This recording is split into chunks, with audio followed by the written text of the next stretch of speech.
আজব কাণ্ড চাৰিচকীয়া বাহন চলালেও হেলমেট পিন্ধিব লাগিব নেকি নহলে 1000 টকা চালান কাটিব নেকি চাৰিচকীয়া বাহনত হেলমেট পিন্ধাৰ নিয়ম কেতিয়াৰ পৰা হ'ল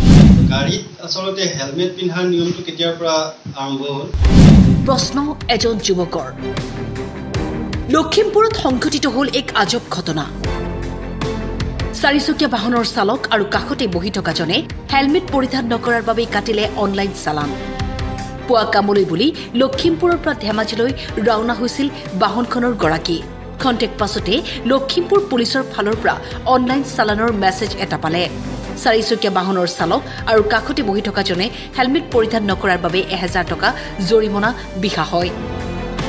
মেছেজ পাই আচৰিত যুৱকজন প্ৰশ্ন কৰিছে এনেদৰে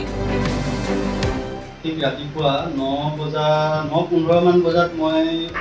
এটা অফিচৰ কামৰ বাবে মই ধেমাজিলৈ ওলাই গৈছিলোঁ লগত মোৰ আৰু 2-3জন মান লগৰ আছিল ঠিক লখিমপুৰ পাৰ নহওঁতে আচলতে আজি বৰ এটা নহ'বলগীয়া ঘটনাৰ মই সন্মুখীন হ'লোঁ কিয়নো আজি লখিমপুৰ পাৰ নহওঁতেই মই মোৰ মোবাইলত এটা মেছেজ পালোঁ যে আমাৰ গাড়ীখনৰ 1000 টকা চালান কটা হৈছে বুলি তেতিয়া মই চালোঁ যে কিহৰ চালান কাটিছে বুলি মই তেতিয়া চাওঁতে ধৰা পৰিল যে আমি হেনো আমাৰ যিজন ড্ৰাইভাৰে গাড়ীখন চলাই গৈছিলে আৰু কাষত ড্ৰাইভাৰৰ কাষত যোনজন বহি গৈছিলে তেওঁ হেলমেট নিপিন্ধাৰ বাবে বোলে 1000 টকা ফাইন কাটিছে তো মই সুধিব বিচাৰিছোঁ অসম পুলিচৰ বিষয়ববীয়াসকলক যে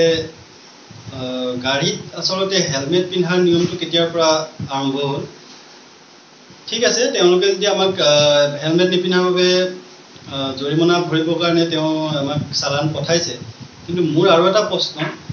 যদি আমাৰ গাড়ীখনৰ নাম্বাৰটো তেওঁলোকে চালানখনত দি য'ত ফটো একপি থাকে চালানখনত তাত কিন্তু স্কুটি এখনৰ ফটো দিছে স্কুটিখন কেতিয়াৰ পৰা আচলতে চাৰিচকীয়া বাহন হ'ল সেইটো এটা প্ৰশ্ন বৰ মানে আচৰিত ধৰণৰ আৰু লগতে মই ক'ব বিচাৰিছোঁ অসম পুলিচৰ বিষয়ববীয়াসকলক যে এই কিছুমান কামৰ জহত আমাৰ সাধাৰণ জনতাৰ ওপৰত বহুতো মানে অসুবিধাৰ সন্মুখীন হৈছে আৰু এটা কথা মই ইয়াতে ক'ব বিচাৰিছোঁ যে 1000 টকা চালানখন দিয়াৰ আগত যিসকল বিষয়ববীয়াই এই চালান কাটিছিল বা যোনে এই দায়িত্বত আছিল তেওঁলোকে আচলতে কি হিচাপত এই গাড়ীখনৰ নামত এখন স্কুটিৰ ফটো দি গাড়ীখনৰ নাম্বাৰ প্লেটৰ নাম্বাৰটো দি পেলাই আমাৰ নামত চালান কাটিলে মই সেই প্ৰশ্নটো আচলতে অসম পুলিচ বিষয়াসকলক সুধিব বিচাৰিছোঁ এইটো আচলতে বৰ এটা ডাঙৰ বিষয় হৈ পৰিছে কিয়নো কিছুমান পাবত গজা পুলিচ বিষয়াসকলৰ মানে জহত আমাৰ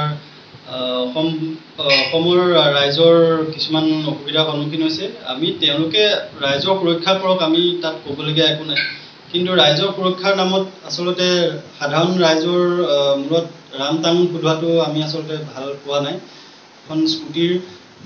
চালান কটাৰ নামত আমাৰ গাড়ীখনৰ নাম্বাৰ দি পেলাই তেওঁলোকে চালান কাটিব এইটো কোনোদিন আমি মানি ল'ব নোৱাৰোঁ উল্লেখ্য যে চালান কটা ফটোখনত আছিল দুচকীয়া বাহনহে